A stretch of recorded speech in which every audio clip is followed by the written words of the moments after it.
Halo teman-teman, selamat datang di channel Putri Novel Audio. Jangan lupa subscribe ya. Terima kasih. Episode 11. Tapi namun jari telunjuk milik Ibu Yolan dengan cepat menahan bibir Nabila yang masih ingin mengeluarkan pendapatnya.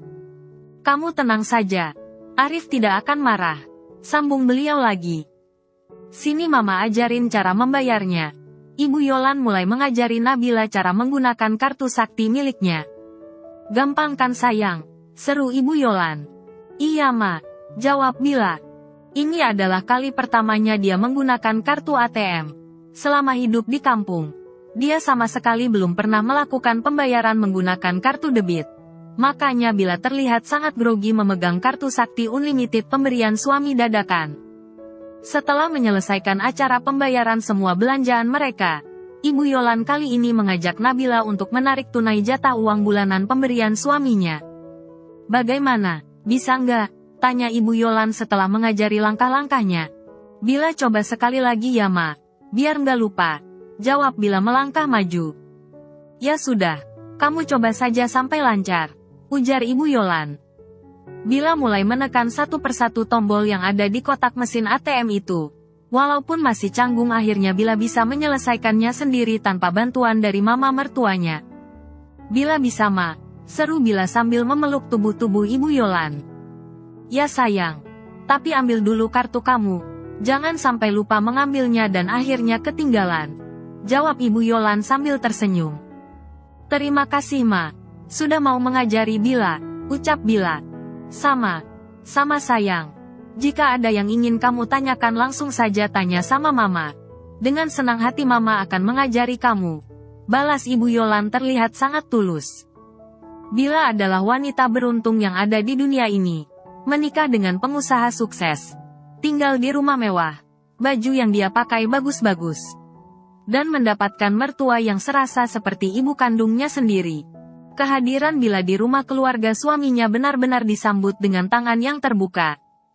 Mana ada mertua yang rela melihat menantunya menghabiskan uang putranya. Tetapi Ibu Yolan dengan bersemangatnya mengajarkan Bila cara menghabiskan uang putranya.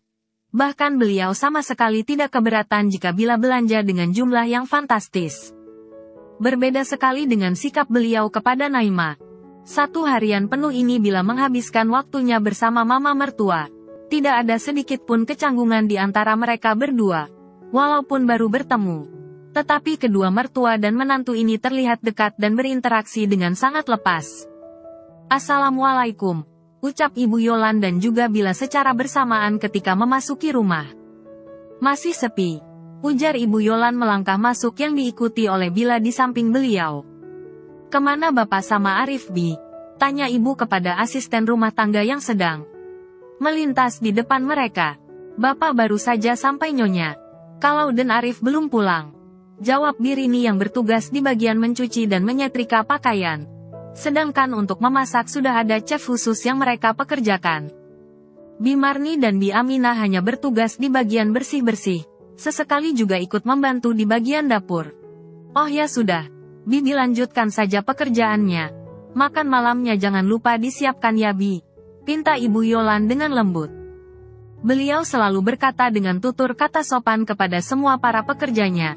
Tidak pernah sekalipun beliau membentak mereka dengan bahasa yang tidak pantas untuk diucapkan. Bila mau ke kamar dulu ya ma, ujar Bila sambil membawa 3 kantong belanjaannya. Sedangkan sisa yang lainnya sudah dibantu dibawa oleh sopir pribadi Ibu Yolan. Iya sayang, mama juga mau bersih-bersih dulu, jawab Ibu Yolan. Nabila keluar dari dalam kamar mandi dengan hanya memakai jubah mandinya serta handuk yang masih melilit di kepalanya. Di saat dia ingin memakai mukenanya, dering bunyi ponselnya terdengar cukup kuat. Mas Arif, ucap Bila. Ternyata ada satu pesan yang masuk dari nomor milik suaminya. Malam ini aku akan pulang ke rumah Naima. Jadi kamu tidak perlu menunggu aku pulang.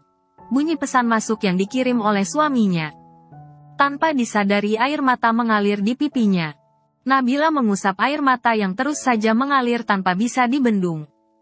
Nabila terduduk menangis di lantai kamarnya. Dia terus menepuk dadanya yang terasa sesak.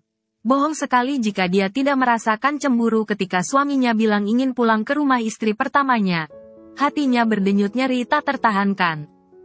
Kenapa aku harus menangis? Bukankah aku sudah mengetahuinya? Aku harus bisa menerima semua ini. Aku nggak boleh cengeng. Aku harus kuat. Nabila berusaha menguatkan dirinya, bahwa dia bukanlah satu-satunya wanita yang ada di dalam hidup suaminya. Aku tidak boleh terlalu berharap lebih. Jika tidak ingin merasakan hancur dan sakit hati ketika mendapatkan kenyataan yang tak seindah yang aku bayangkan. Gumam Bila berdiri dari lantai. Ketika Nabila hendak membasuh muka supaya lebih segar, terdengar suara Bibi yang memanggil dia dari luar. Iya Bi, sebentar. Jawab Bila dari dalam kamar mandi. Nona Bila ditunggu nyonya di meja makan. Ujar Bibi dari luar. Sebentar lagi Bila akan turun. Terima kasih ya Bi. Ucap Bila sambil menundukkan wajahnya. Nabila membasuh kembali wajahnya untuk yang kedua kalinya. Namun seberapa kali pun dia berusaha menutupi wajah sembabnya, tetap saja tidak akan membawa perubahan yang signifikan. Bunyi pesan masuk ke ponsel Arif menyadarkan Arif yang tengah bersandar di kursi kebesaran.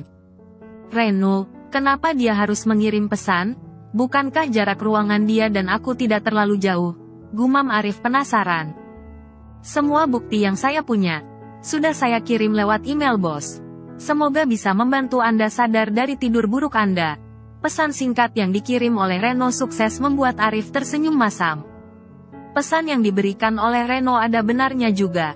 Sudah terlalu lama dia tertidur dalam mimpi buruk yang menghantui ketenangannya. Sekarang saatnya dia untuk bangkit. Tanpa menunggu waktu lagi Arif langsung mengotak-atik laptopnya dan membuka emailnya. Wajahnya tampak menahan amarah yang memuncak. Giginya menggertak. Asap-asap kemurkaan sudah mulai keluar disertai dengan urat-urat yang sudah mengeras di sekujur tubuhnya. Satu persatu foto kiriman Reno dibuka oleh Arif. Mulai dari foto Naima yang sedang tidur tanpa busana dengan selingkuhannya. Foto Naima tengah mabuk-mabukan bersama sejumlah lelaki. Serta foto Naima yang sedang bercinta dengan fotografer dan juga lelaki tua yang memakai jasanya sebagai model. Keterlaluan kamu, aku tidak akan membiarkan ini terjadi lagi. Gumam Arif dengan wajah tajamnya. Dia tidak pernah menyangka wanita yang menjadi istrinya selama ini ternyata sudah dipakai bergiliran oleh semua lelaki hidung belang di luar sana. Brengsek, teriaknya lagi sambil menggebrak meja kerjanya. Akibat kembali lupa menyalakan pereda suara di dalam ruangannya. Naura dan Reno yang sedang berada di depan ruangan Arif kembali bisa mendengar suara teriakan Arif yang sedang mengumpat kesal. Saya yakin, bos pasti sudah membuka pesan yang saya kirim. Semoga mata batin Anda lebih terbuka lagi bos. Dan wanita matre itu bisa ditendang jauh dari hidup Anda. Gumam Reno sambil tersenyum tipis. Reno, bos kenapa? Di dalam ruangan itu tidak ada siapapun kecuali bos. Kenapa bos bisa marah dan berteriak sekencang itu? Tanya Naura takut.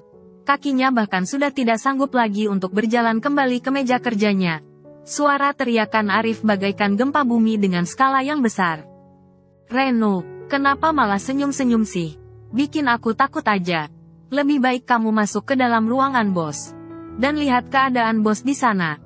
Naura berteriak sambil mengguncang tangan Reno yang terus tersenyum menatap lurus ke pintu masuk ruangan presdir. Bos tidak apa-apa, sudah ayo kembali bekerja. Ujar Reno langsung pergi masuk ke dalam ruangannya. Idih, disuruh ngecek keadaan bos. Malah main pergi aja. Dasar aneh. Apa aku aja yang masuk ke sana ya? Gumam Naura masih menimbang-nimbang. Sebaiknya jangan deh. Daripada aku ikut terkena omelan. Lebih baik aku kembali bekerja saja. Putusnya setelah lelah berjalan maju mundur. Jutaan bukti yang dikirim oleh Reno belum tersentuh semua oleh Arif yang sudah terlebih dahulu merasa muak dan jijik melihat perangai istrinya yang selalu dia agung-agungkan selama ini. Bukti yang ada di tangan Reno saja sebanyak ini. Belum lagi ditambah dari koleksi sang papa. Arif benar dibuat tercengang sekaligus malu dengan apa yang dia hadapi sekarang ini. Bisa-bisanya dia terlalu naif menjadi seorang lelaki dan kepala rumah tangga. Sudah cukup aku membiarkanmu bermain licik selama ini.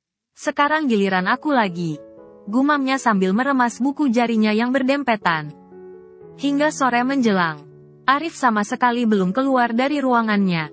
Begitupun Reno yang memilih tidak masuk ke dalam ruangan bosnya yang sedang berduka karena bencana besar yang baru saja menghantam biduk rumah tangganya.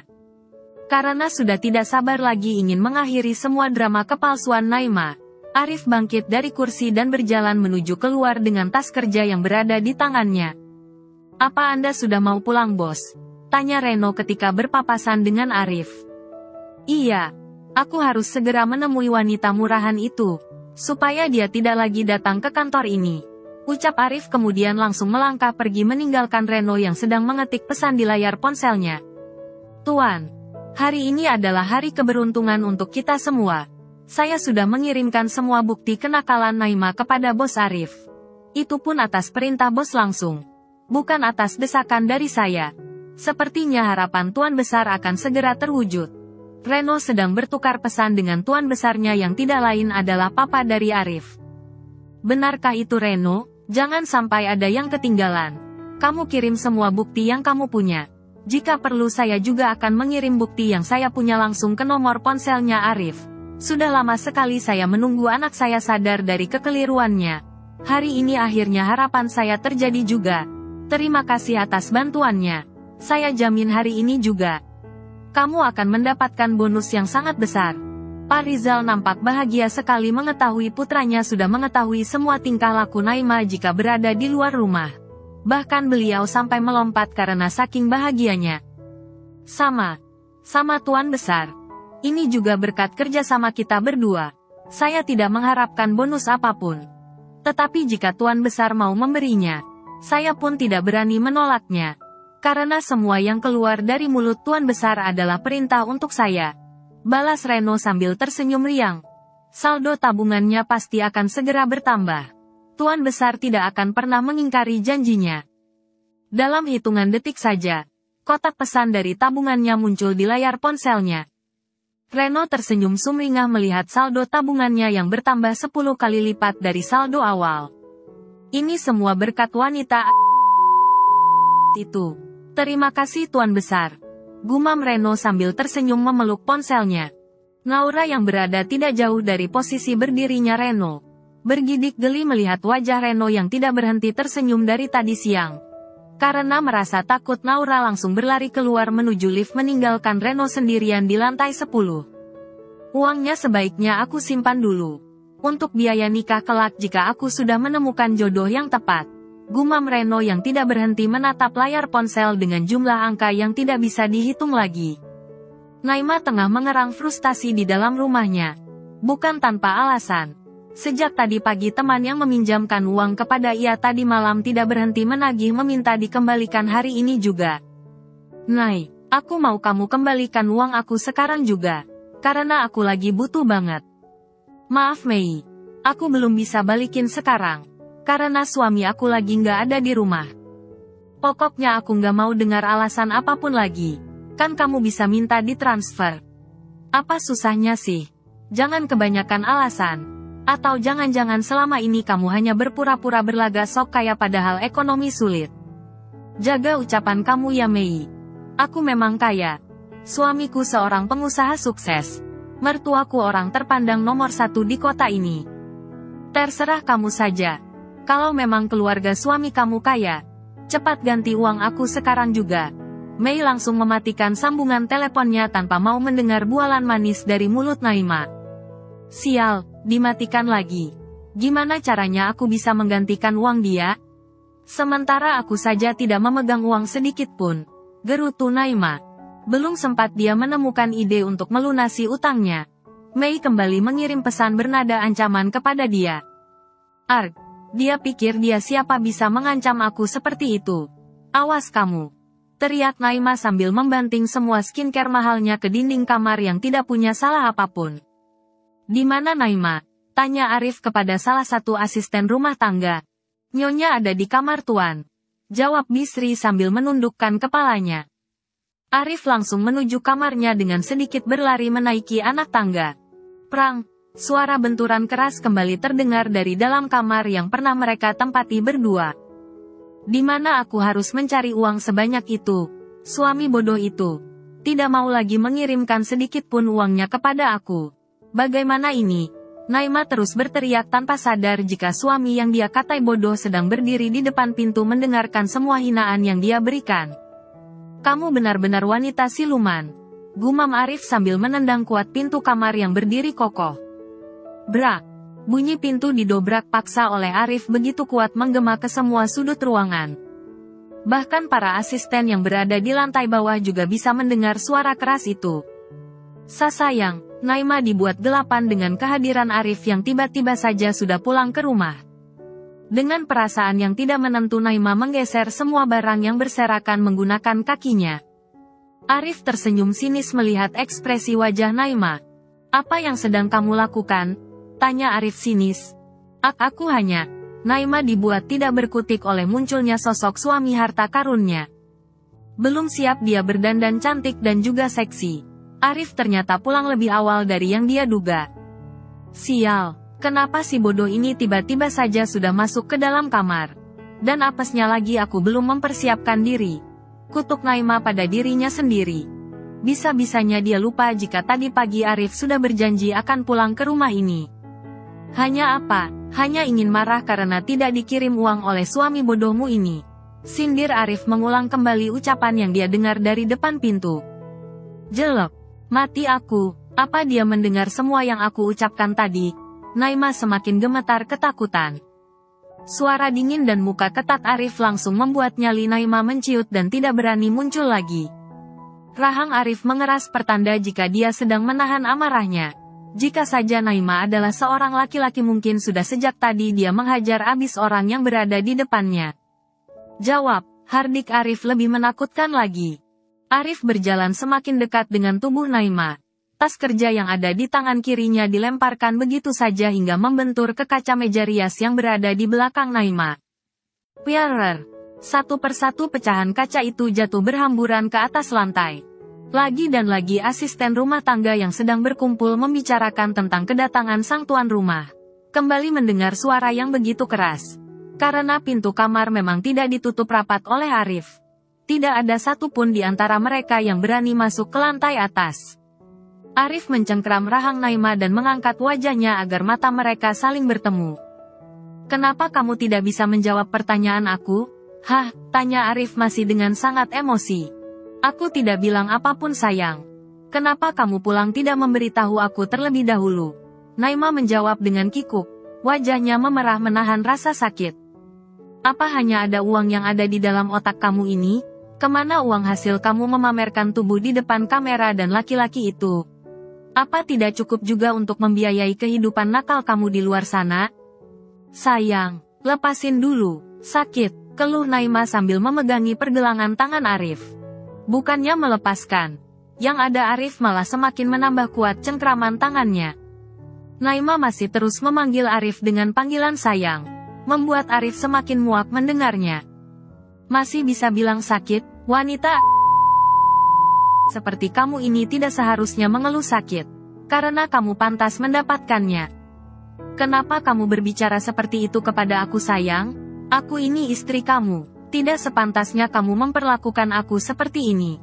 Naima mengeluarkan akting terampuhnya demi menyelamatkan dirinya dari amukan Arif. Tidak usah kamu keluarkan air mata palsu kamu itu.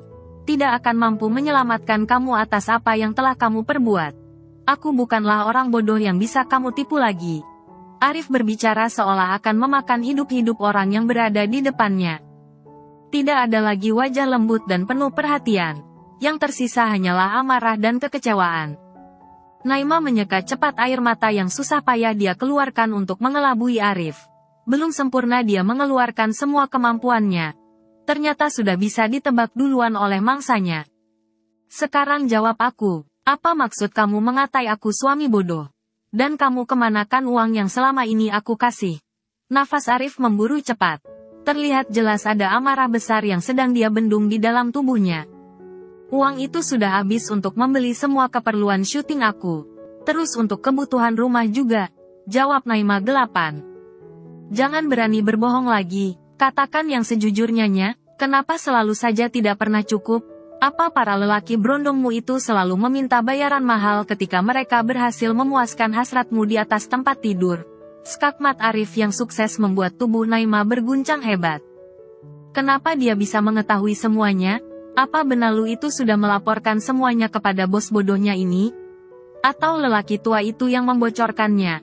Naima bertanya-tanya dalam hatinya.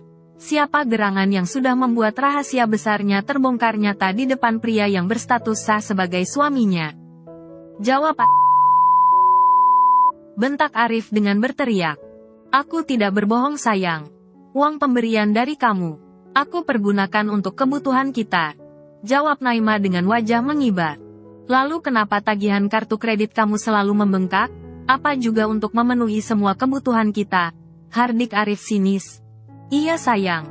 Dan sebagiannya aku sumbang ke pantai asuhan. Naima kembali bersilat lidah. Arif langsung berdecih sinis. Jangan melibatkan mereka yang tidak ada sangkut pautnya ke dalam masalah ini. Aku sudah mengenal lama kepribadian kamu. Dan kamu tidak akan sudi datang ataupun bertemu orang yang penampilannya di bawah selera kamu. Jadi jangan memutarbalikkan fakta lagi. Arif menyentak punggung Naima sehingga membentur dinding di belakang. Naima mengadu kesakitan. Namun Arif seolah tuli. Apa dengan bukti ini bisa membuat kamu bicara jujur? Tanya Arif sambil melemparkan sejumlah foto yang sengaja dia cetak untuk membungkus semua drama kepalsuan Naima. Apa ini? Tangan Naima terulur memunguti lembaran foto yang sudah terlanjur berserakan di atas lantai. Jelek. Satu persatu foto Naima sedang bercumbu dengan pria yang berbeda nampak jelas di matanya. Tidak. Ini bukan aku sayang. Pasti ada orang jahat yang ingin menghancurkan rumah tangga dan karir aku. Naima terus menggelengkan kepalanya. Dia benar. Benar dibuat tidak percaya oleh apa yang terjadi saat ini. Masih mau mengelak juga? Apa masih kurang buktinya? Atau mau aku perlihatkan kepada kamu bagaimana nikmatnya kamu menjerit ketika tidur dengan laki-laki lain? Arif langsung mengeluarkan ponselnya dari dalam saku celana. Lalu mencari video yang sudah dikirim oleh sang papa dan juga asistennya. Lihat, bentak Arif sambil tersenyum sinis. Naima menundukkan wajahnya ketika suara jeritannya menggema dari dalam ponsel milik Arif. Tidak ada lagi senjata yang bisa dia gunakan untuk mengelabui suaminya. Semuanya sudah terbongkar rata dengan tanah. Sayang, ini tidak seperti yang kamu bayangkan. Kamu salah paham sama aku sayang. Mungkin saja ada orang iseng yang mengedit video itu dan menggunakan wajah aku sebagai pemeran wanitanya. Tuturnya yang terus berusaha menjinakkan Arif. Salah paham. Tidak seperti yang aku lihat. Terus ini apa? Aku sudah bosan dan muak dengan semua sikap kamu. Aku sudah tahu semuanya. Tanpa ada yang tertinggal sedikit pun. Ingat itu. Dan mulai hari ini juga aku bebaskan kamu mencari kenikmatan di luar sana. Mulai hari ini. Sekarang ini dan detik ini juga. Kamu bukanlah istri aku lagi. Sekarang kamu bebas untuk menemui kapanpun lelaki berondong kesayangan kamu itu. Aku sudah membebaskan kamu dari apa yang membelenggu kebebasan kamu. Jangan lupa rayakanlah kemenangan kalian ini. Ucap Arif dengan lugas tanpa ada sedikit pun penyesalan. Dek. Jantung Naima dibuat bernanah ketika mendengar kata talak dari mulut suami ladang emasnya. Suasana meja makan keluarga Ahmad malam ini nampak sepi dari biasanya. Karena hanya ada Ibu Yolan dan Pak Rizal yang duduk di sana. Suami kamu di mana sayang? Tanya Ibu Yolan dengan menyipitkan matanya. Pasalnya bila hanya turun seorang diri tanpa ada sosok pria yang selalu menggandeng mesra tangannya walaupun itu hanya sebuah tipu daya belaka. Mas Arif belum pulang ma. Jawab Bila dengan mengangkat sedikit wajahnya sambil tersenyum hangat menutupi gejolak batinnya. Hati Bila kembali bergemuruh ketika menjawab pertanyaan dari mertuanya. Namun Bila tidak ingin terlihat cengeng dan lemah di depan kedua mertuanya. Bersambung dulu ya teman-teman.